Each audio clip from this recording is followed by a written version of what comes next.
Homeopathy बहुत time लेता है ठीक करने में हमको। होम्योपैथी स्लो है। होम्योपैथी में ये ट्रीटमेंट्स कितने कारगर होते हैं और कितने परसेंट जो होते सक्सेस रेट है? आज की डेट में होम्योपैथी की तुरंत असर करती है। मैं जल गई तो मैं तुरंत वो दवाई अगर खाऊंगी और लेकिन जलन तो यहाँ पर ठीक नहीं होगी, उसके लिए तो मुझे कुछ क्रीम अप्लाई करनी पड़ेगी। अप्लाई करने के बाद आपकी स्किन क्या होती है? कई बार डैमेज हो जाती है। क्या होम्योपैथी के भी साइड इफेक्ट रहते हैं? देखिए, होम्योपैथी दवाइयों के साइड इफेक्ट होते हैं। बीजेपी में है तो सपोर्ट तो चाहते होंगे ना कि होम्योपैथी का भी तो इंस्टीट्यूट खोलो। कि होम्योपैथी का जो गवर्नमेंट कॉलेज पिछले 25 वर्षों से छत्तीसगढ़ में नहीं है। तो होम्योपैथी को भारत के लोग कितना अपना रहे हैं? होम्योपैथी न सिर्फ भारत में, ऑल ओवर द वर्ल्ड एक तेजी से उभरती हुई पैथी के रूप में विकसित हो रही है। अब होम्योपैथी ट्रीटमेंट ले, एलोपैथी ट्रीटमेंट ले, आयुर्वेदिक भी ट्रीटमेंट लेके देख ली है, लेकिन कुछ ऐसी चीजें होती है जो ठीक ही नहीं हो रही। अब एलोपैथिक डॉक्टर ने कहा कि ये दवाई खा लो तो ठीक हो जाओगे। पास वाली पड़ोसन ने कह दिया कि मैं होम्योपैथी इलाज करवा रही हूँ, ये वाला इलाज करवा लो तो ठीक हो जाओगे। वहीं पर अगर कोई रील स्क्रॉल कर ली और सोचा आयुर्वेदिक भी ट्राई कर लेती हूँ या कर लेता हूँ तो शायद मैं ठीक हो जाऊं। लेकिन जब हम आस-पास निकलते हैं तो सबसे बड़ा मिथ जो सुनने को मिलता है वो हमेशा अरे यार होम्योपैथी बहुत टाइम लेता है ठीक करने में हमको। उतना समय हमसे इंतज़ार नहीं होता। यानी कि पेशेंस लेवल की बहुत कमी है आजकल लोगों में। लेकिन होम्योपैथी कैसे जड़ों से आपको ठीक करता है या आपकी बीमारियों को ठीक करता है, इसके बारे में ज़्यादा बातचीत करने के लिए मेरे साथ आज डॉक्टर त्रिवेदी मौजूद हैं। सर आपका बहुत-बहुत स्वागत है एशियन थैंक न्यूज़ यू में। Ma'am, thank you. पहला सवाल मेरा यही रहेगा कि होम्योपैथी ही क्यों? सबसे पहले मैं आपके दर्शकों को और एशियन न्यूज़ को धन्यवाद देना चाहता हूँ कि आपने आज ये मंच प्रोवाइड किया। और जैसा कि आपने एक सवाल किया कि होम्योपैथी क्यों, और उसी में आप एक दूसरा सवाल था कि होम्योपैथी स्लो है। तो मैं आपको एक चीज़ बताना चाहूँगा कि permanent solution always takes time. अब जैसे आपको किराए का घर लेना है, आप देखिए 10-15 हज़ार किराया दीजिए, तुरंत आपको घर मिल जाएगा। लेकिन जब आपको अपने स्वयं का घर बनाना है, तो एक जीवन निकल जाता है। अभी आप ओला उबेर डाउनलोड करिए, 10-15-20 लाख की कार 5 मिनट में आपके पास आके खड़ी हो जाएगी। लेकिन जब आपको अपनी स्वयं की कार लेना है, तो उसमें समय लगेगा। तो यही होम्योपैथी है। किसी भी चीज़ को जब आपको परमानेंट सॉल्यूशन चाहिए, तो उसके लिए आपको टाइम देना पड़ेगा। रही बात पेशेंस की, एक बच्चा पैदा होते ही दौड़ने नहीं लग जाता है, ना उसकी नौकरी लग जाती है। वो भी नर्सरी, पीपी 1, पीपी 2, 12वीं ये सब पढ़ने के बाद तब जाके उसकी कहीं नौकरी लगती है। तो होम्योपैथी जो है वो एक व्यक्तिगत ट्रीटमेंट होता है। हर व्यक्ति का अलग-अलग इलाज होता है। होम्योपैथ कभी भी बीमारी के हिसाब से पहले से उसकी दवाई रेडी करके नहीं लगता। जब हमारे पास वो पेशेंट आता है, हम उसकी मन स्थिति को सबसे पहले समझते हैं कि उसके अंदर क्या चल रहा है। मन की स्थिति के बाद हम उसकी मानसिक स्थिति को समझते हैं कि उसके मन में वो चीज़ें आई तो उसका माइंड ने उसको कैसे रिएक्ट किया। अब उस रिएक्शन के बाद वो अपने शरीर से उसकी वर्किंग चालू करता है। तो जो शारीरिक आउटकम होता है, एज़ अ होम्योपैथ हम उसको सबसे लास्ट में देखते हैं। अब कई बार ऐसा होता है स्किन में खुजली हुई, हमने क्रीम लगाया, खुजली दब गई, पता लगा यहाँ हुई, लेकिन 2-3 साल बाद फिर वो पेशेंट हमारे पास आता है, सर ये मेरी जा ही नहीं रही है, मैं क्रीम लोशन सब लगा ली हूँ। तो अब उसकी बीमारी, जब उसने अपनी बीमारी को 3 साल पुरानी कर लिया है और उसके साथ-साथ कई सारी चीज़ें उसके साथ अटैच हो चुकी हैं, तो वो कैसे आप 1 महीने में ठीक हो सकता है? तो जब हम फिर उस पेशेंट की पूरा डिटेल हिस्ट्री लेते हैं, सब कुछ लेते हैं, सारा हम फिर उसको मेंटली प्लस इंटरनली हम क्लियर करते हैं, तो 2-4-6 महीने में उसकी स्किन डिजीज़ पूरी ठीक हो जाती है। अब ये 6 महीने में हमने स्किन डिजीज़ ठीक कर दी, लेकिन वो उस बीमारी से 3 साल से परेशान था और 3 साल से उसकी बीमारी ठीक नहीं हुई, भले दब जा रही थी, तो हम फ़ास्ट हुए ना। आप ऐसे ही शुगर का केस ले लीजिए। अब व्यक्ति जीवन भर एक-एक गोली खाते रहता है, शुगर ठीक नहीं होती। लेकिन वही व्यक्ति होम्योपैथी में आ जाए और मैं उसको अगर साल 2 साल में ठीक कर दे रहा हूँ उसका शुगर, तो मैं कहाँ से स्लो हुआ? तो ऐसी कई बीमारियां हैं होम्योपैथी में, जिसमें मैं मानता हूँ समय लगता है, लेकिन आप जड़ से ठीक होते हैं। और जब आपकी जड़ मजबूत होती है, तो आप एक लंबा जीवन सर्वाइव करते हैं और आपका घरों भी सालों साल चलता है। अगर मैंने भी होम्योपैथी के बारे में अगर सुना है तो सिर्फ़ वही 4 चीज़ें देखी है, अरे यार मीठी गोलियाँ सुबह, शाम, दोपहर खा लो या फीकी गोलियाँ भी हो सकती हैं। लेकिन अभी आपने मुझे कुछ ऐसी तस्वीरें दिखाई हैं जिसमें बर्न इंजरीज़ भी आपने ठीक करी हैं या फिर प्रेगनेंसी का इलाज भी है। अगर कहीं महिलाएँ हैं जो प्रेग्नेंट नहीं हो पाती है, उनका भी इलाज आपने किया। तो होम्योपैथी में ये ट्रीटमेंट्स कितने कारगर होते हैं और कितने परसेंट जो होते हैं सक्सेस रेट है? देखिए, होम्योपैथी में मीठी गोलियां सिर्फ एक वाहक है। मीठी गोली दवाई नहीं है। उस पे हम जो दवाइयाँ मिलाते हैं उसको हम डाइल्यूशन बोलते हैं। वो हमारी अलग-अलग पोटेंसी की होती है। होम्योपैथी में 3x से लेके 1 लाख पावर तक की दवाइयाँ हैं। तो जो मीठी गोली है, वो सिर्फ़ एक वाहक का काम करती हैं, वो इसलिए कि लोगों को उसका स्वाद अच्छा लगे, लोग उसको आसानी से खा सकें। नहीं तो होम्योपैथी में ऐसी-ऐसी कड़वी दवाइयाँ हैं कि 1 बूँद अगर अब मैं आपको पिला दूँ, तो उसका असर हो सकता है 3 दिन, 4 दिन तक आपके मुँह पे रहे। तो ऐसे ही हमारे यहाँ चिरायता करके एक दवाई है। इतनी कड़वी दवाई है कि वो आप समझ लीजिए कि उसको नॉर्मल व्यक्ति डायरेक्ट जीभ पे ले ही नहीं सकता। और रही बात प्रेगनेंसी की, बर्न की, ये होम्योपैथी में इलाज शुरू से ही है। लेकिन कई बार ऐसे क्या होता था कि सोशल मीडिया प्लेटफ़ॉर्म नहीं थे पहले उतने ज़्यादा और लोगों में अवेयरनेस की कमी थी। प्लस कई बार ऐसा होता है कि होम्योपैथी डॉक्टरों के पास पैसे का भी अभाव रहता था, तो वो मीडिया में, प्रेस में ऐड भी नहीं दे पाते थे। लेकिन आज एक जो सबसे अच्छा हथियार उनके पास हो चुका है सोशल मीडिया का, जिससे वो सारी अपनी डिटेलिंग जो केस है, प्रूविंग है, वो सारा उसमें पोस्ट करते रहते हैं। और फिर मैं उसी चीज़ पे आऊँगा कि जब हमारे पास पेशेंट आता है, चाहे मेरे पास बर्न का केस आया, हमारे पास सबसे कॉमन दवाई होम्योपैथी में कैंथेरिस है। आप उसको आँख बंद करके किसी भी पेशेंट को बर्न के केस में दे सकते हैं, वो इमीडिएट आपको रिलीफ देगी। लेकिन फिर आप अच्छे डॉक्टर को दिखा के आप फर्दर ट्रीटमेंट कर सकते हैं। यहाँ मैं आपको रोकूँगी। आपने कहा कि कोई भी इंसान ले सकता है। अब मान लीजिए कि अभी मैं यहाँ पर हूँ और मैं जल गई, तो मैं तुरंत वो दवाई अगर खाऊँगी और लेकिन जलन तो यहाँ पर ठीक नहीं होगी, उसके लिए तो मुझे कुछ क्रीम अप्लाई करनी पड़ेगी। देखिए, जलन आपकी एक जलन फिर मैं उसी चीज़ पे आऊँगा पेन। पेन होता है किसी व्यक्ति को, कई बार पेन किलर के बाद भी वो पेन क्यों नहीं जाता है? क्योंकि उसकी बीमारी का कारण कुछ और है।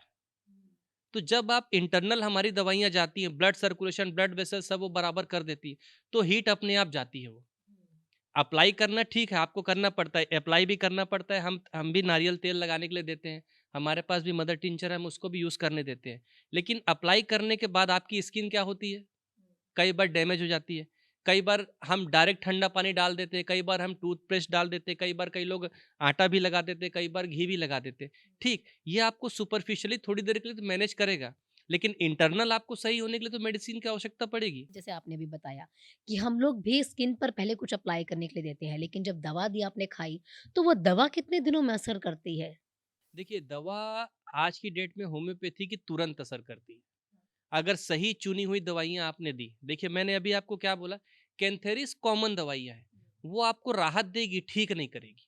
लेकिन ठीक करने के लिए वो जो जला हुआ व्यक्ति है, उसका भी आपको हमको मेंटल हिस्ट्री जानना पड़ता है, इंटरनल हिस्ट्री जानना पड़ता है, उसका खान-पीन कैसा है, उसका रूटीन कैसा है, उसका ये। जैसे आपने किसी के हाथ में कार दे दी, अब यहाँ से भिलाई जाना है, अब अनुमानित समय क्या है? 30 से 45 मिनट। लेकिन जो नया नवेला सीखा है, वो कैसे जाएगा? कहीं गाड़ी ठोकेगा, कहीं कुछ करेगा, कहीं ट्रैफिक जाम है, कहीं ये कहीं तो एक अनुमानित समय हर होम्योपैथी दवाइयों का है, ये इतनी देर में काम करेगी। लेकिन फिर उसी जब हम स्थिति, परिस्थिति, ट्रैफिक जाम ये सब चीज़ उसके परहेज, उसका मानसिक लक्षण, उसके शारीरिक लक्षण हम सब जान के जब दवाई देते हैं, तब वो और तेज़ी से काम करती है। और होम्योपैथी जितनी भी दवाइयाँ हैं, फिज़िकल लेवल पे नहीं, मेंटल और इंटरनल लेवल पे जाके ही वर्क करती हैं, तभी पेशेंट पूरा ठीक होता है। बुराई नहीं कर रही हूँ, लेकिन कभी-कभी ऐसा होता है कि एलोपैथी दवाई जब हम लेते हैं, तो उसका कुछ ना कुछ साइड इफ़ेक्ट्स भी रहते हैं। तो क्या होम्योपैथी के भी साइड इफ़ेक्ट्स रहते हैं? देखिए, होम्योपैथी दवाइयों के साइड इफ़ेक्ट होते हैं। आज तक आपने हर जगह सुना होगा नहीं होते, नहीं होते हैं। लेकिन जब आप सेल्फ ट्रीटमेंट करते हैं तब। आजकल कई सारे यूट्यूब में आ जाते हैं कि होम्योपैथी की ये दवाई खाएँ, 3 बूँद खाएँ, गैस छूमंतर, पेट दर्द के लिए ये दवाई खाएँ, बदन दर्द के लिए ये दवाई खाएँ, आर्थराइटिस के इस ट्रीटमेंट के मैं खिलाफ हूँ। मैं बार-बार कह रहा हूँ, अगर कोई भी डॉक्टर किसी पेशेंट का अध्ययन करके जब वो दवाई देता है, तो होम्योपैथी में किसी भी प्रकार का साइड इफ़ेक्ट नहीं है। लेकिन जब कोई अपनी मनमर्जी से खाता है, जैसे हमारे यहाँ सल्फर दवाइयाँ हैं, जो मैंने पढ़ाई की और जो मैं अपने क्लिनिक प्रैक्टिस में देखता हूँ, वो दवाइयों को सुबह 10-11 बजे के पहले ही देना है। अगर कोई व्यक्ति अब मान लीजिए मैंने किसी पेशेंट को दिया, उसकी खुजली ठीक हो गई, अब पेशेंट वो नाम पढ़ के मेडिकल से वो सल्फर दवाई लेके रात के 2 बजे खा रहा है, तो उसको इतनी खुजली होगी कि उसको एलोपैथी भी नहीं ठीक कर सकती। क्योंकि आपने ये सल्फ़र नाम लिया तो एक और कहीं न कहीं और यूट्यूब की बात भी आप कर रहे हैं, तो रील स्क्रॉल करते-करते मैंने भी कुछ ऐसी चीज़ें देखी थी जिसमें था कि अगर आप चाहते हैं और शराब का सेवन ज़्यादा करते हैं और उसको छोड़ना चाहते हैं तो यही सल्फ़र ऐसे ही कुछ वर्ड्स थे, ये 3 बूँद डाल के पानी में पीजिए और आप शराब का सेवन बंद कर देंगे। और महिलाएँ अक्सर अपने पतियों के साथ इस चीज़ को एडैप्ट भी करने लगी, कई ऐसी एग्ज़ाम्पल्स भी हैं। देखिए, ऐसा मैं फिर से बता रहा हूँ, ऐसा कहीं कुछ नहीं है। अगर आप होम्योपैथी की दवाई देखें तो ये सल्फर नहीं, सैकड़ों दवाइयों में शराब छुड़ाने का है। लेकिन फिर उसी चीज पे मैं आऊंगा, वो व्यक्ति शराब पीना क्यों चालू किया? जब तक आप उस परिस्थिति को नहीं जानेंगे। किसी का ब्रेकअप होता है तो वो ड्रिंक करना चालू कर देता है। किसी की नौकरी नहीं लगती, किसी की सरकारी नौकरी में सिलेक्शन नहीं होता है, तो वो ड्रिंक करना चालू कर देता है। किसी को कोई और समस्या होती है तो वो ड्रिंक, कोई दोस्ती यारी में पीना चालू कर देता है, कोई खुशी में पीना चालू करता है, कोई गम में। तो जब तक आप उसकी चालू करने की परिस्थिति को नहीं समझेंगे, तब तक आप उसका शराब कभी बंद नहीं करा सकते। यानी ट्रीटमेंट साइकोलॉजिकली हमें करना है। ट्रीटमेंट होम्योपैथी में आपको वही बात कर रहा हूँ, पूरा होम्योपैथी ट्रीटमेंट मानसिक लक्षणों के ऊपर ही आधारित है। अब आप देखते होंगे हमारा रायपुर में भी असाइलम है, माना में जो में, अब कई जाते हैं वहां पर महीनों बंद के रहते हैं। अब वहां तो उन्होंने को शराब नहीं पी, लेकिन जैसे ही वो वहां से निकलता है उसका माइंड सेट क्या है? मैं जैसे ही निकलूंगा सीधा दारू भट्टी जाऊंगा। तो आपको अगर किसी भी व्यक्ति को ठीक करना है या कोई भी चीज छुड़ाना है, तो सबसे पहले उसका माइंडसेट बदलना पड़ेगा। और जब उस व्यक्ति का आप माइंडसेट तभी बदल पाएंगे जब उसको आप मानसिक रूप से समझेंगे। आज की डेट में आप देख रहे होंगे लड़ाइयाँ फिजिकली नहीं हो रही हैं। आज आपको किसी को भी बर्बाद करना है, फेसबुक में उसका एक फोटो डाल दीजिए, उसका कैरेक्टर खत्म। तो लोग आजकल मानसिक रूप से खेल रहे हैं। पहले लड़ाइयाँ फिजिकली होती थी, हम ऐसा करते हैं, दौड़ते भागते, लेकिन आज शेयर मार्केट क्या है? जो जितना मेंटली उस पर प्रिपेयर है वो आगे बढ़ रहा है, जो इधर उधर करके कर रहा है वो डाउन होते जा रहा है। तो होम्योपैथी भी वही है। और कई बार ऐसा आता है, लोग बोलते हैं होम्योपैथी प्लेसिबो है, होम्योपैथी काम नहीं करती, इसका कोई रिसर्च नहीं है। होम्योपैथी में इतने रिसर्चेज हो रहे हैं कि मैं आपको बता नहीं सकता। दूसरा चीज, आप अगर यहाँ पर बैठी हैं, आपके माइंड में क्या चल रहा है कोई नहीं बता सकता। 100%। तो उसी प्रकार होम्योपैथी दवाइयों के अंदर क्या है ये कोई नहीं बता सकता, हुँ। क्योंकि होम्योपैथी दवाई एक ही दवाई सर्दी खांसी बुखार से लेके कैंसर तक में काम करती है। अच्छा, ये भी मैं पूछने वाली थी क्योंकि पिछले दिनों लगातार इस तरीके की बातें भी आ रही थी कि कैंसर का ट्रीटमेंट भी होम्योपैथी से हो सकता है और वहीं पर एलोपैथिक डॉक्टर्स के साथ जब बात की गई थी, तो लाज़मी सी बात है हमेशा जितनी भी आयुर्वेदिक हो और आपने पिछले दिनों कितना विरोध भी देखा होगा। तो वहीं एलोपैथी डॉक्टर्स कह देते हैं कि ऐसा कुछ नहीं है, ये सिर्फ़ भ्रमित करने की चीज़ें हैं। वहीं आयुर्वेद ने कहा कि कैंसर का इलाज आयुर्वेद से हो सकता है और एलोपैथी फिर से कह देता है कि ऐसा हो ही नहीं सकता क्योंकि कीमोथेरेपी की ज़रूरत है, तमाम चीज़ों की ज़रूरत है जो होम्योपैथी और आयुर्वेदिक में पॉसिबल नहीं है। देखिए, सबसे पहली बात तो ये है कि कभी भी एक डॉक्टर कोई भी किसी भी पैथी का हो, एक दूसरे का विरोध कभी नहीं करना चाहिए। हमारा सिद्धांत ये होना चाहिए कि इस व्यक्ति को हम कैसे बचाएं, चाहे हम उसको एलोपैथी से बचाएं, चाहे हम उसको आयुर्वेद से बचाएं, चाहे हम उसको होम्योपैथी से बचाएं या बाबा बैगा से बचा लें। एट द एंड हमारे लिए उस मरीज का सर्वाइवल रेट इंपॉर्टेंट है। तो जिस दिन हम होलिस्टिक अप्रोच से आगे बढ़ेंगे, आज कई बीमारियों का इलाज होम्योपैथी में अच्छा है, कई बीमारियों का इलाज आयुर्वेद में अच्छा है, कई बीमारियों का इलाज एलोपैथी में अच्छा है। जिस दिन हम तीनों इस तालमेल के हिसाब से चलेंगे, तो मैं तो बोलता हूँ कि डेथ रेट बहुत कम हो जाएगा। और रही बात कीमोथेरेपी की या इसकी, तो कितने पेशेंट ऐसे हैं जो कीमोथेरेपी के बाद सर्वाइव कर ले गए, इसका भी एक आंकड़ा प्रस्तुत होना चाहिए। जब कीमोथेरेपी लेने के बाद भी पेशेंट डेथ कर जा रहा है और होम्योपैथी लेने के बाद या आयुर्वेद लेने के पास भी पेशेंट डेथ कर जा रहा है, तो डेथ तो हर जगह हो रही है ना। ऐसा नहीं कि होम्योपैथी लेने के बाद ही हो गई।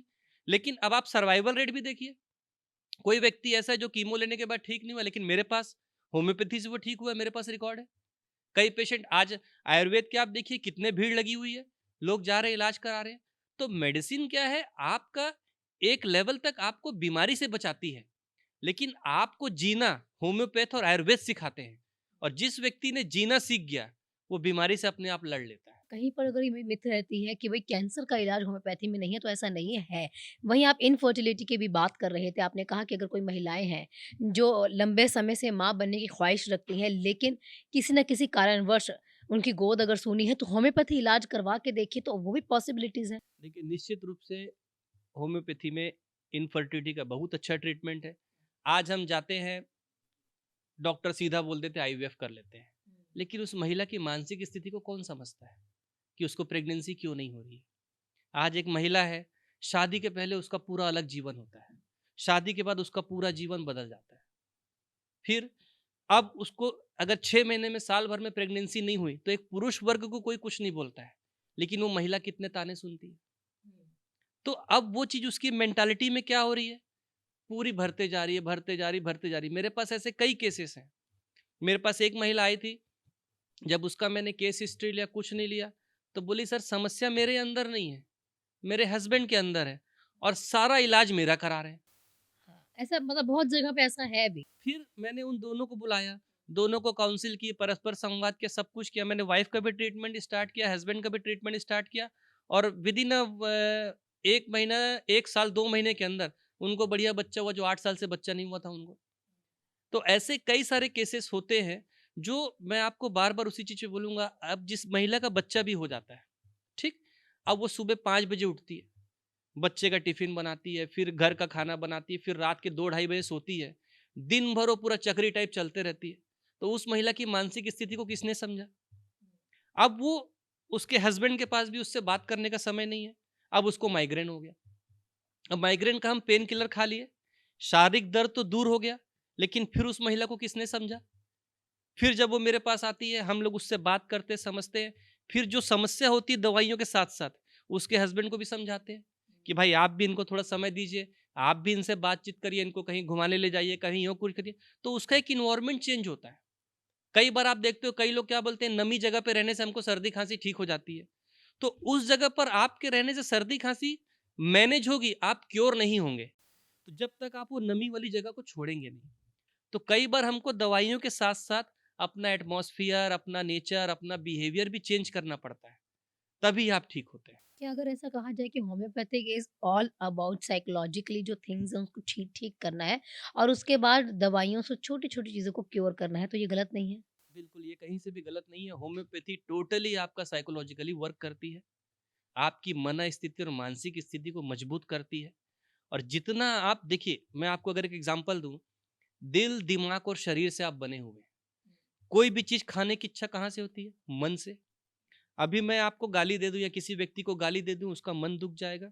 कहीं घूमने जाने की इच्छा मन से, कोई दुःख, कोई दर्द मन में। तो किसी भी चीज़ का सबसे पहला अटैक आपके मन में आता है।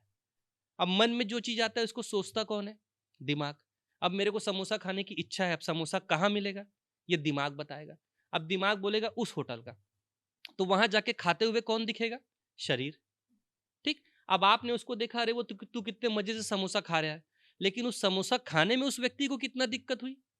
मन में विचार आया, दिमाग बोला वहाँ जाना है तो जाने के लिए गाड़ी होना, गाड़ी है तो पेट्रोल होना, पेट्रोल होना तो पैसे भी होना, पैसा होगा तो वो देगा, टोकन मिलेगा, नंबर आएगा तब समोसा उसको मिलेगा। तो उसी प्रकार हम अपनी बीमारी को क्या देखते हैं? मेरे को सर दर्द हो रहा है, मेरे को बदन दर्द हो रहा है, मेरे को प्रेगनेंसी नहीं हो रही, ये नहीं हो रही, लेकिन उसका रूट कहाँ तक है? तो मन में चीज़ें आती हैं, दिमाग उसको सोचता है और शरीर वैसा। करता है। जब आपकी मन की सोची हुई चीज़ पूरी हो जाए, आपको समोसा मिल गया, आप बदला ले लिया, आप घूमने चले गए, आप खुश। लेकिन जब आपके मन की सोची हुई चीज़ पूरी ना हो, वो प्रेशर कहाँ आता है? माइंड में। कोई मेरे को समोसा ला के नहीं देता, किसी की मेरी चिंता फ़िक्र नहीं, लोग मेरे को बोलते हैं मेरी नौकरी नहीं लग रही, दुनिया।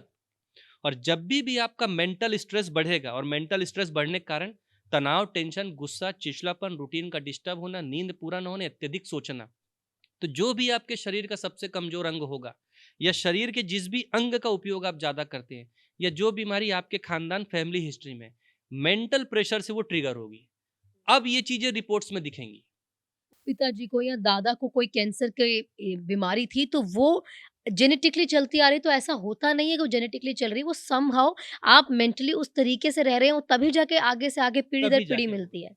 जैसे एक फादर की प्रॉपर्टी है, ठीक? अब दो भाई हैं, एक भाई रोड पे है, दूसरा भाई अरबपति है। तो इमोशनल साइड माँ बाप प्रॉपर्टी किसको ज्यादा देंगे? जो रोड पे है, ठीक? अब उसने अपना जीवन क्यों नहीं बना पाया? उसका रूटीन सही नहीं था, उसका समय पे ध्यान नहीं दिया, उसने अपना रूटीन फॉलो नहीं किया, इसलिए वो बिगड़ गया, ठीक? भले बाद में वो दोनों बच्चे कोर्ट केस लड़ते रहे। उसी प्रकार जो खानदानी बीमारी होती है, जरूरी नहीं सब बच्चों को आए। जिस बच्चे का रूटीन, लाइफस्टाइल गड़बड़ रहता है, वो उतनी जल्दी बीमारियों को भी अडॉप्ट करता है। अब एक और चीज़ मैं, क्योंकि आपने बताया ये पूरा लाइफ़स्टाइल का खेल है। अब इससे इतर मैं आती हूँ, आजकल रील्स में बड़े से बड़े एक्ट्रेसेस हैं और ऐसे बड़े से बड़े चमकते सितारे हैं, जो समहाउ ना एक पाउडर आपको देंगे, कहेंगे कि आप इसको खाइए आप गोरे हो जाएँगे। आपको कुछ ऐसे छोटी-छोटी डब्बियों में ऐसी गोलियाँ दी जाएँगी जिसमें कहेंगे आप इसको खाइए, आप पतले हो जाएँगे, आपके बॉडी का फैट बर्न हो जाएगा। तो क्या इन चीज़ों से कुछ होता भी है या सिर्फ़ मिथ है? देखिए, मैं तो इसको सिर्फ बिजनेस कहूंगा और कुछ नहीं कहूंगा। ये जितने लोग ऐड करते हैं, क्या ये फ्री में करते हैं क्या? चार्जेस लेते हैं इसके। मेरे पास भी, मेरे भी रील 1-1 लाख 2-2 लाख लोग देखते हैं, लेकिन मैंने कभी भी सीधा इन शॉर्ट कहूँ फोकट का ज्ञान नहीं दिया कि आप ये गोली खाओ ठीक हो जाओगे। मेरे जो केसेस ठीक होते हैं मैं उसको पोस्ट करता हूँ। ठीक, मेरे पास भी कई लोग के इंस्टाग्राम में मैसेज पड़े हुए हैं कि सर आप हमारे इसका ऐड कर दीजिए, हम आपको एक वीडियो का 10,000 देंगे। सर आप इसका ऐड कर दीजिए। बोला ये सब काम मैं नहीं करता। तो एक बिजनेस करना और एक मानव सेवा का काम करना, ये दोनों अलग चीजें होती हैं। गोरा करने की एक लत है लड़कियों में। लड़कों में भी है लेकिन लड़कियों में ज़्यादा देखने को मिलता है कि भई मैं गोरी दिखूँ, मैं सुंदर दिखूँ और ये चीज़ें लड़कियों में ज़्यादा रहती हैं। तो वो भी आजकल मार्केट में गोलियाँ मिलने लगी हैं कि अगर आप ये वाली गोलियाँ खाएँगे तो आप ज़्यादा गोरे हो जाएँगे। तो ऐसा कुछ होम्योपैथी में भी होता है कलर को साफ करने का? देखिए, होम्योपैथी में अगर मैं आपको कोई बीमारी है, किसी बीमारी के चलते आपकी स्किन डल हुई है, तो हम उसको सही कर देंगे। लेकिन कोई काला व्यक्ति मेरे पास आके बोले जिसको कोई तकलीफ नहीं है, मेरे को गोरा कर दो, तो वैसी कोई दवाइयाँ नहीं हैं। उसको एट द एंड नुकसान ही होगा एक टाइम पे। लेकिन ऐसे अगर हम चले जाएँ एलोपैथी में तो आपका नाइसिनामाइड एसिड, ये एसिड या फिर कोई इतने ग्लाइकोलिक एसिड ये सब क्या है फिर? फिर साइड इफ़ेक्ट कौन झेलता है? करने को तो क्षण भर आप गोरे दिख जाते हो, उसके बाद फिर एक टाइम बाद आप ऐसे हो गए कि स्किन आपकी कोई देख ही नहीं रहा है। पूरी झुर्रियाँ पड़ गई, पूरा रिंकल्स बन गए, झाई हो गया। आज मेरे पास मिलाज़्मा के इतने पेशेंट हैं, झाई जिसको हम बोलते हैं, चेहरा पूरा काला पड़ जाता है, कोई ट्रीटमेंट नहीं है। महिला सब ट्रीटमेंट करा के, सारे जतन करा के आखिरी में होम्योपैथी में आती है कि सर मेरे झाई ठीक नहीं हो रहा है और हम देते हैं दवाई, उसको रिलीफ मिलता है। तो कोई भी चीज़, जैसे मैंने आपको एक ओला का एग्ज़ाम्पल दिया, कार आपकी तुरंत आ जाएगी। तो आपको क्षणिक जीवन जीना है कि लंबा जीवन जीना है? वर्गों की बात करते हैं, छोटे बच्चे से क्योंकि छोटे बच्चों में अमूमन देखा जाता है कि जो पैदा होते नवजात बच्चे होते हैं या फिर 1 से 2 साल के हमेशा कोल्ड की शिकायत ज़्यादा रहती है, बुखार की शिकायत रहती है और वहीं पर जो इंजेक्शंस वगैरह जो आम होते हैं वो लगने होते हैं।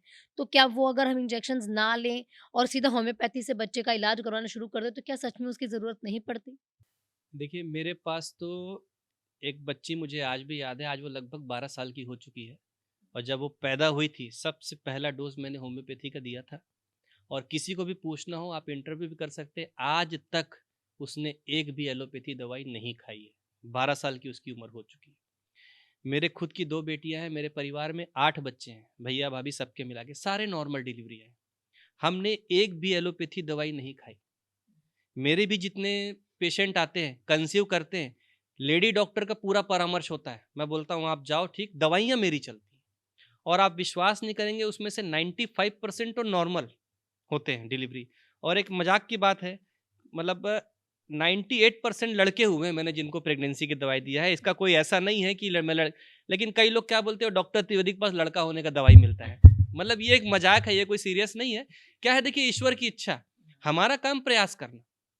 कोई भी डॉक्टर अगर अपने आप को ये क्लेम करे कि मैं इसको ठीक किया हूँ, ऐसा कहीं नहीं। बिल्कुल, ये बात सच है क्योंकि आपने पहले ही बता दिया भई मेरे अपनी 2 बेटियाँ हैं, तो ये सिर्फ़ लोगों की बातें हैं। अगर ऐसा होता तो मैं अपने भी अगर बेटा वाला होता कि मैं बेटी और बेटा को एक ही समान देखता और मेरी अपनी बेटियाँ हैं। अच्छा अब आते हैं हम कि नौजवानों पर आते हैं।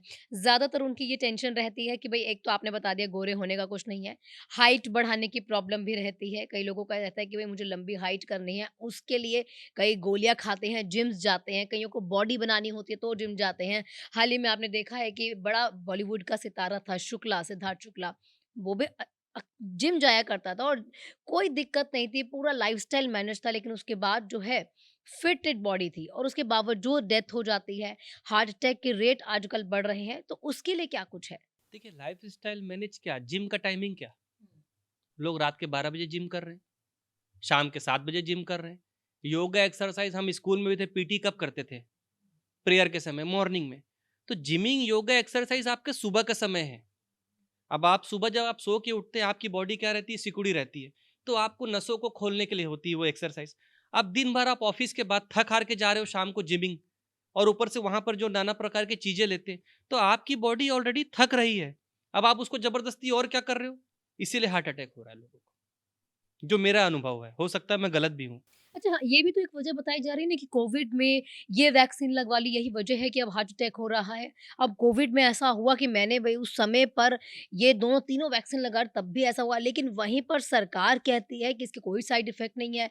यहाँ डॉक्टर्स ऐसे आपको मिल जाएँगे जो कहते हैं 100% साइड इफ़ेक्ट्स है और ये वजह है हार्ट अटैक का रेट बढ़ रहा है। देखिए, व्यक्ति उन कड़ियों को जोड़ता जाता है, जो उसको सामने दिखती है। पहले आप कोविड के पहले जाएँगे तो कोई ये नहीं बोलता था कि तेरे को बुखार आया तो मेरे को आ गया, तेरे को खाँसी हुई तो मेरे को हो गई। लेकिन आज कोविड के बाद क्या हो गया? अरे सर वो ऑफ़िस में एक जन सीखा था तो मेरे, क्योंकि आपके माइंड में क्या भर दिया गया? इससे उसको, उससे इसको, इससे उसको। ठीक? अब एक हवा का जो बहती हवा कितने स्पीड से बढ़ती है? 50 मिलीमीटर, 50 घंटे प्रति रफ्तार, 100 किलोमीटर। अब मैं यहाँ छींका, चलो क्लोज़्ड रूम है ठीक है।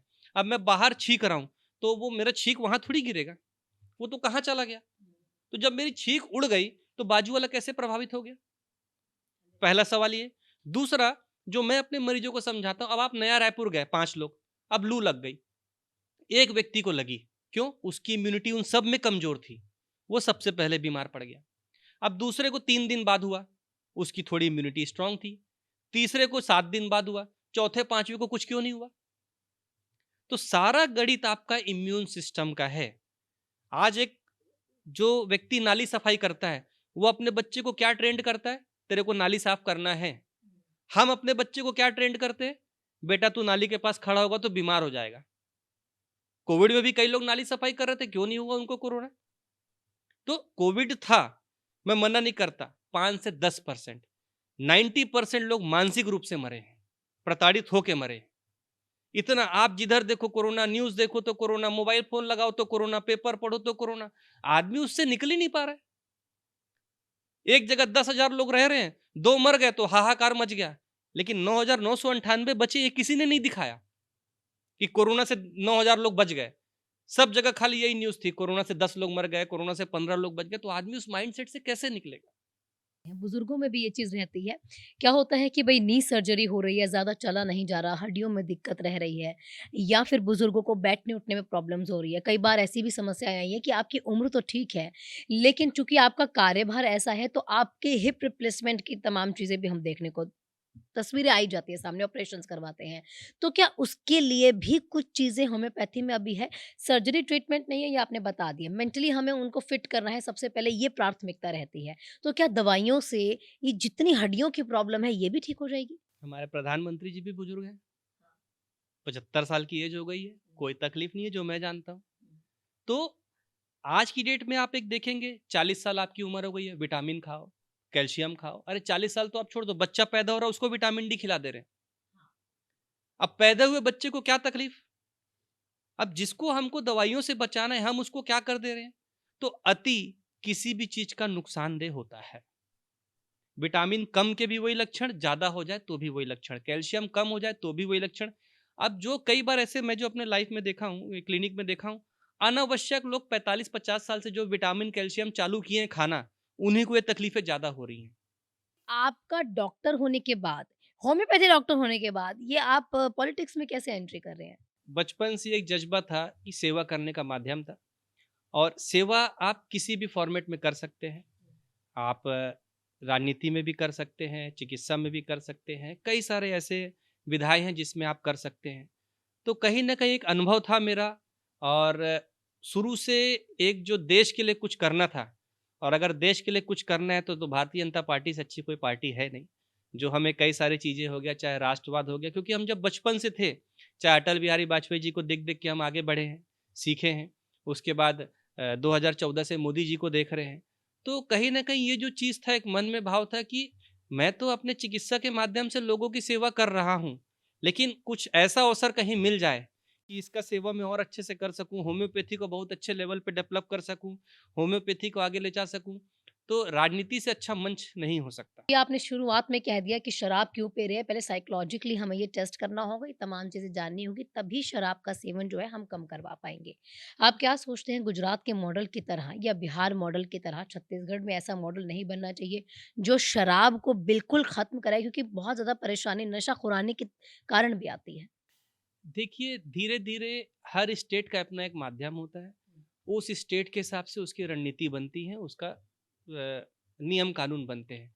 गुजरात में ये चीज़ हो रही है, बिहार में भी ये चीज़ हुई है, और धीरे-धीरे अब छत्तीसगढ़ सरकार को या छत्तीसगढ़ में जिसको जैसा जो लगेगा, इसके हिसाब से देखिए, कोई भी चीज़ मैं आपको बताया ना, ये नशा, इसको आप एकदम से नहीं छुड़ा सकते, आदमी पागल हो जाता है। तो इसको धीरे-धीरे कैसे इसकी वैकल्पिक व्यवस्था बनेगी, कैसे इस पे क्या होगा, इस पे तो जो संगठन पे और सरकार के लोग जो बैठे हैं, वो चर्चा करेंगे, और बाकी जिसको छुड़ाना है उसको दवाई देने के लिए हम बैठे हैं, तो उसमें कोई दिक्कत की बात नहीं है। कभी कोई बजट आवंटित किया जाता है या फिर कभी बड़े लेवल पर बात हो जाए, तो हमेशा जो है ना सरकार का पहली प्राथमिकता जो रहती है एलोपैथिक रहती है, फिर जाके आयुर्वेद पे चले जाते हैं कि आयुर्वेदिक सेंटर खोलने चाहिए, आयुर्वेदिक कॉलेज खोलने चाहिए, आयुर्वेदिक इंस्टीट्यूट्स खोलने चाहिए, लेकिन वो कभी भी होम्योपैथी के लिए कुछ नहीं करते हैं। देखिए, होम्योपैथी ऐसा है कि ये गुलाब के फूल के समान है। आप उसको गोबर में डाल दो, कीचड़ में डाल दो, कहीं भी डाल दो, वो महकना नहीं छोड़ती। तो होम्योपैथी अपने अस्तित्व से आगे बढ़ रही है और ये हमेशा आगे बढ़ सकेगी, इसको कोई कुछ भी कर ले नहीं रोक सकता। सरकार का साथ कह रही है कि आयुर्वेद भी मैं कह रही हूँ, आयुर्वेद भी बिल्कुल ऐसा नहीं है कि छूट जाए, कितने ही हमारे विद्वान हैं आयुर्वेद से बहुत कुछ करते हैं। लेकिन फिर भी अगर आप बीजेपी में हैं तो सपोर्ट तो चाहते होंगे ना कि होम्योपैथी का भी तो इंस्टीट्यूट खोलो। सपोर्ट चल रहा है और जहाँ तक मेरी जानकारी में है, बहुत जल्दी हो सकता है कि होम्योपैथी का जो गवर्नमेंट कॉलेज पिछले 25 वर्षों से छत्तीसगढ़ में नहीं है, वो आने वाले समय में आपको उसकी घोषणा होते मिल जाएगी। एक बहुत अच्छा होम्योपैथी का गवर्नमेंट कॉलेज छत्तीसगढ़ में खुलने वाला है। तो ये जो प्रयास मैं विगत 2016 से कर रहा था और मेरे साथ कई लोग और कर रहे थे, तो कहीं न कहीं एक उपलब्धि है हमारे लिए। और धीरे-धीरे आप देखेंगे कि जब से केंद्र में प्रधानमंत्री जी आए हैं, तब से होम्योपैथी आयुर्वेद को बजट थोड़ा-सा बढ़ा है। इस बार भी लगभग जहाँ तक मेरी जानकारी है 58-60 करोड़ का बजट होम्योपैथी को भी मिला है। कई होम्योपैथी के कॉलेज भी खुले हैं और होम्योपैथी का स्टैंडर्ड अभी सेम टू सेम एलोपैथी के हिसाब से किया जा रहा है कि इतने फैकल्टी होना चाहिए इतने। तो कहीं न कहीं स्टैंडर्ड धीरे-धीरे केंद्र सरकार बढ़ा रही है। लेकिन फिर अपन उसी चीज़ पे आएँगे कि कई लोग जो बहुत सालों से शासन किए हैं, तो उनकी इतनी आसानी से उनको नहीं हटाया जा सकता। तो धीरे-धीरे, धीरे-धीरे हम आगे बढ़ रहे हैं और निश्चित है आने वाला भविष्य होम्योपैथी का बहुत सुनहरा होगा। बाकी देशों के हिसाब से अगर देखा जाए तो होम्योपैथी को भारत के लोग कितना अपना रहे हैं और कितनी जल्दी उस पर अब जो है सोच बदल रही है। तो होम्योपैथी विश्व की दूसरे नंबर की पैथी है। एलोपैथी के बाद आज भी लोग होम्योपैथी को ले रहे हैं और होम्योपैथी का जन्म अगर मैं बोलूं कि होम्योपैथी के पिता अगर जर्मनी है तो भारत उसकी माँ है। तो आज भले होम्योपैथी जर्मनी में विकसित हुई है, हमारे जो होम्योपैथी के जनक थे डॉक्टर हैनीमैन, वो भी एमबीबीएस एमडी थे। लेकिन जब उन्होंने अपनी रिसर्च की, उन्होंने देखा कि कई सारी मैं दवाइयाँ दे रहा हूँ, मरीज को बीमारी फिर क्यों आ रही है? तब उन्होंने अपनी एलोपैथी छोड़ के होम्योपैथी को विकास किया, उत्पन्न किया। उन्होंने क्योंकि होम्योपैथी का जब आप मीनिंग में जाएँगे, होम्यो मतलब सिमिलर, पैथी मतलब सफरिंग। तो जो आपकी पीड़ा को समझ के उसके अनुसार का जो ट्रीटमेंट करती है, वो होम्योपैथी। तो उन्होंने चिंचोना बार्क नामक दवाई खाई, तो उनका बुखार ठीक हो गया। तो उन्होंने बोला जब ये चिंचोना की छाल से मेरा बुखार ठीक हो गया, इसको मैं नॉर्मल खाऊँगा तो क्या होगा? तो उन्होंने जब उसको नॉर्मली खाया तो उनका फ़ीवर फिर आ गया। इसको बोलते हैं हम सम से समान की चिकित्सा। जिस चीज़ से बीमारी आएगी उसी से जाएगी।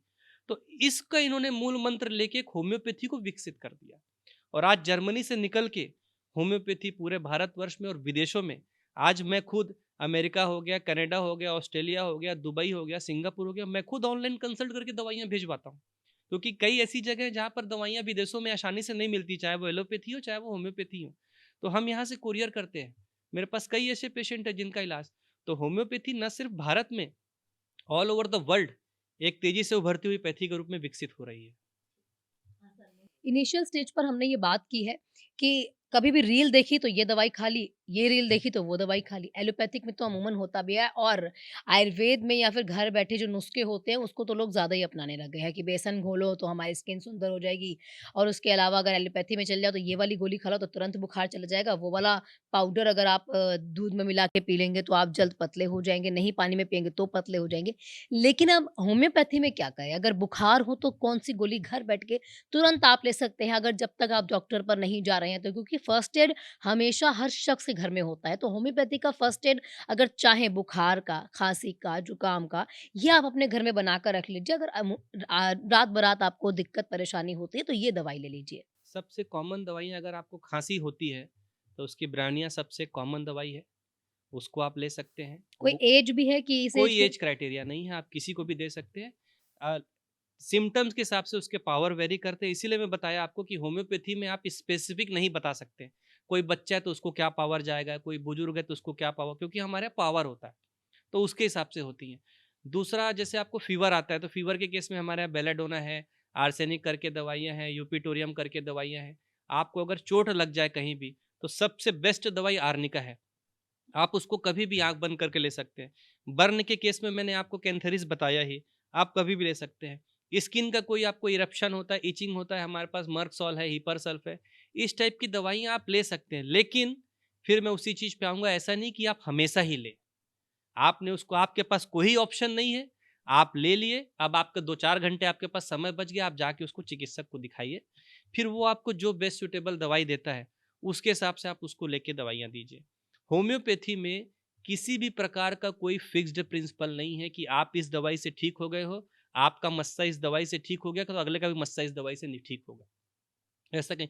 लोग सबसे कॉमन बात करते हैं कि होम्योपैथी में सबसे कॉमन दवाई है थूजा, जिससे मस्सा निकल जाता है। कई लोग मेरे पास आते हैं, सर 2 साल से थूजा खाए मस्सा नहीं निकला। तो इसीलिए मैं होम्योपैथी बदनाम इसलिए है सेल्फ ट्रीटमेंट के कारण, कि स्लो है, फ़ायदा नहीं करती, असर नहीं करती। लेकिन जब आप प्रॉपर केस हिस्ट्री और डिटेलिंग के हिसाब से दवाई देंगे, तो होम्योपैथी से बड़ा जादू कहीं नहीं है। तो यानी कि पड़ोसियों को, दोस्तों को डॉक्टर नहीं बनाना है, डॉक्टर को ही डॉक्टर समझकर इलाज लेना है। आँखों के बारे में भी अंत में जान लेते हैं। आँखों के लिए क्या करें? हमेशा ऐसा होता है कि रिलैक्सेशन अगर आपको पानी है, तो कोई भी आई डॉक्टर आपको कुछ आई ड्रॉप्स दे देता है। तो अगर आप वो लेते हैं अपनी आँखों में, तो आपको थोड़ा-सा रिलैक्सेशन लगता है। अगर नंबर नहीं भी है, तो आँखों को आराम मिल जाता है। होम्योपैथी में उसकी भी कोई आँखों की दवाई? देखिए, मैं जो कॉमनली अपनी प्रैक्टिस में यूज़ करता हूँ, एक वीज़ल की आई ड्रॉप यूज़ करता हूँ और एक एसबीएल की आई ड्रॉप यूज़ करता हूँ। इसको आप कहीं से भी ले सकते हैं। और बाकी होम्योपैथी में कई कंपनियाँ हैं, भार्गव कंपनी की आई ड्रॉप आती है, एसबीएल कंपनी की आई ड्रॉप है। ये सब आप अपने डेली रूटीन में किसी भी होम्योपैथी मेडिकल स्टोर से या पास के डॉक्टर के पास से जाके आप ले सकते हैं, आपको मिल जाएगी। और आज की डेट में आपको एक और चीज़ बताना चाहूँगा मैं, कि होम्योपैथी में तेल, शैम्पू, साबुन, क्रीम, लोशन, कॉस्मेटिक सारे रेंज हैं। अच्छा। सारे रेंज आज, और एक नहीं, मतलब सैकड़ों शैम्पू के रेंज हैं, सैकड़ों आपका क्रीम के रेंज हैं, फेस क्रीम हो गया, एंटी रिंकल क्रीम, यहाँ तक कि आज की डेट में होम्योपैथी है कि डेली यूजेस में आप उसको, कॉमन जो आप क्रीम यूज़ करते हैं, आप उसको यूज़ कर सकते हैं। मैं ये नहीं बोलता कि आप ठीक हो जाओगे इससे, क्योंकि वो क्रीम है। सब आप कोई ना कोई कॉमन यूज़ करते हैं, साबुन हमारे पास भी है, कहीं ना कोई यूज़ करते हैं उसको। तो आप, होम्योपैथी आज की डेट में लोगों को अवेयरनेस नहीं है कि ये प्रोडक्ट होम्योपैथी का है। च्यवनप्राश तक होम्योपैथी में है। ये सारे रेंज होम्योपैथी में आज की डेट में है हमारे पास। अगर आप चाहते हैं अपना इलाज करवाना और सबसे पहले ये देखिए कि आपका मन क्या कहता है, यानी कि सबसे पहले आप सिर्फ अपने मन को प्रबल कीजिए, यानी कि साइकोलॉजिकली उस पर काम करना शुरू कीजिए। उसके बाद ही आप डॉक्टर के पास जाइए। उसके बाद आप पहले ये समझिए कि आपका मन क्या चाहता है। इसके साथ ये नहीं कह रहे हैं कि एलोपैथी का इलाज मत करवाइए। उन्होंने ये भी नहीं कहा कि आयुर्वेदिक इलाज मत करवाइए। आपको जौन-सा इलाज करवाना है, आप जिसके जिस इलाज के प्रति आप सोचते हैं कि मुझे अच्छा लगता है, तो वो करवाइए। लेकिन एक बार होम्योपैथी का ट्रीटमेंट ज़रूर लीजिए, क्योंकि ये ट्रीटमेंट सिर्फ दवाइयों से नहीं होता है, ये ट्रीटमेंट साइकोलॉजिकली पहले आपको ठीक करता है। इसी के साथ भारत बेशक जर्मनी से शुरू हुई है होम्योपैथी, लेकिन अब भारत भी आगे बढ़ रहा है, सरकार का पूर्ण सहयोग मिल रहा है होम्योपैथी को आगे बढ़ाने के लिए। साथ ही साथ उन्होंने बता दिया, आप किसी भी वर्ग के हैं, किशोर हैं, अपने युवा अवस्था में हैं या फिर आप बुजुर्ग हैं, नवजात हैं, हर एक का इलाज अब होम्योपैथी में है। होम्योपैथी लगातार ग्रो कर रहा है। इसी के साथ-साथ प्रेगनेंसी का इलाज हो या फिर फर्टिलिटी का इलाज हो या अगर आपको शराब भी छुड़वानी है, उसके लिए भी आप होम्योपैथी के तरफ रुख कर सकते हैं। इसी के साथ इस मुलाकात में फ़िलहाल इतना ही। देखते रहिए एशियन न्यूज़।